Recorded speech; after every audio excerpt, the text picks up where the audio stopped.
All right, so this is the part of the show where we give you an idea of big stories you should know about but aren't necessarily on your front pages. Today we're honing in on this. A flight meant to repatriate South Africans in China wanting to come back home has been cancelled, leaving many passengers in the lurch. Now, there's still no clear direction on how or when they'll be able to get back home. Let's speak to one of the South Africans stranded there, Thandokazi Mayo, and she's a teacher in China. Thandokazi, thanks very much for joining us and welcome to the AM report. One can imagine the frustration, especially because I consider you are one of a few people throughout the world who are trying to get back home during these trying times. Let's start by understanding how you landed up in China and how you're doing since the lockdown was imposed there and back home here in South Africa.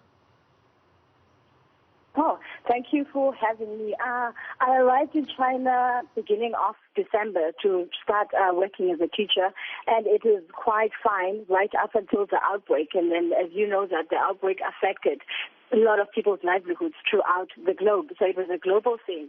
And I was also affected in that, my salary was cut drastically. It was, reduced to a living allowance. So I have been here ever since. And, you know that there were lockdown restrictions in China throughout. And then I lived through that. But then throughout that, the hope of coming back home is what has just really been keeping me going, because I think ever since the outbreak, I have had that hope that South Africa will be coming for us and we will be able to come back home. Yeah, and that impression was certainly created in a statement that we got from DIRCO, mentioning, of course, that you are amongst 3,000 South Africans around the world stranded, hoping to come back home, and there's a list of flights that they are planning to actually initiate to do exactly that. But I understand that too for you has been quite a headache. It's quite a process, I'm telling you, because I know a very large group of other South Africans who have also been actively trying to get repatriated. So we have been contributing to this process of actually submitting our information and waiting for something to come. And nothing ever comes for us, unfortunately. I think some of us have been waiting for close to 4 months now. So it's a very tedious process where you have to, submit your information through DIRCO. No, actually through the embassy first. And the embassy is supposed to give that to DIRCO, and then DIRCO is supposed to make the arrangements. It's not really been an easy and transparent process. It's been very, very difficult for us. Yeah. Because we don't know anything for sure. And what messages are they giving you, Thando? What are they saying? Because I understand, for instance, in your case, the flight from Beijing was cancelled, and there's still no explanation about why that is the case. One message that we keep getting over and over, perhaps I'm panicking now and I've decided to speak up, is that the whole time they've been saying, be patient, we've got this. And we know that repatriation is not easy. So at first it made sense to just keep quiet and wait for the process to unfold. But we just kept on waiting and nothing happened. And once we call the embassy, what you get is, we're working on it. That's what we get. It doesn't get further than that. It's just, we're working on it, be patient, we're coming for you. And it doesn't happen. Or it hasn't happened for us in China yet. Yeah. I mean, we've already spoken about a community of South Africans throughout the world who are in this similar situation, but are you at least in the company of some South Africans where you are, who in some respects might be able to, I guess, relate and understand in the experience that you're in, because that certainly might help deal with the weight and all its difficulties? Right now it's through, media. We're communicating via, the WeChat and other platforms. It's the only way we can keep, in contact with each other, to just check up on each other, because a lot is happening. Some people have lost jobs. People have to move out of their flats because they no longer can afford them. So we're just trying to keep up with each other to see if everything is fine. That's the only form of communication we have with each other at the moment. Because, moving around is very restrictive here. You don't just move. You just, so it's really been a headache.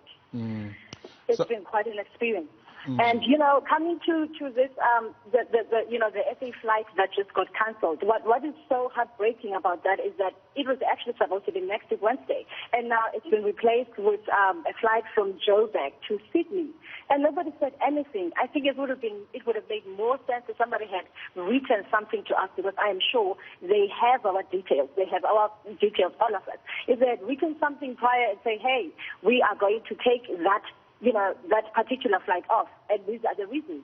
Nobody says anything, and then we all emotional because it just went down. Nobody explained it, and we don't even choose this date. I don't know why it was taken off the list, because next week, Wednesday, we were supposed to be coming home, and that is not going to happen, and nobody has said anything to us.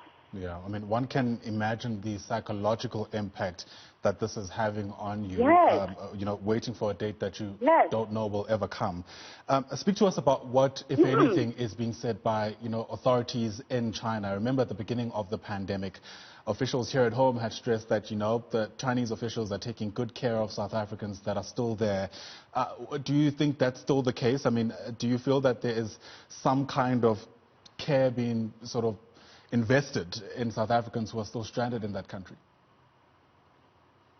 I think that the only care that this, China can offer to South Africans is actually allowing us to stay and maybe extending the visa. Then that's only, that's only, how much they can do. The rest will be done by our country, because the only thing we want now is to just come home. Because I think just with them accommodating us and allowing us to stay in their country, that's enough. Because our thing is with our government to just please understand the urgency, or treat the matter with the urgency it deserves, getting South Africans home as soon as possible. We have been patient. I know that I may come across as impatient, but we have been patient for quite a while. We have been waiting without pressurizing the government, without saying anything. So it just feels like now is the time to speak up and just let whoever needs to know that we are actually ready to come back home. Please come for us. Right, yeah. Well, Thando, we have heard you, and you're coming across loud and clear. And I want to stress that, of course, we reached out to South African Airways, that's overlooking this process. They weren't necessarily keen to come on, but we did get a message from them saying that the matter is receiving attention, and it's about approvals to operate. A spokesperson, Tladi, saying that approvals from the Chinese authorities is what they're currently waiting for. We'll be keeping a very close eye on this to see how it all pans out.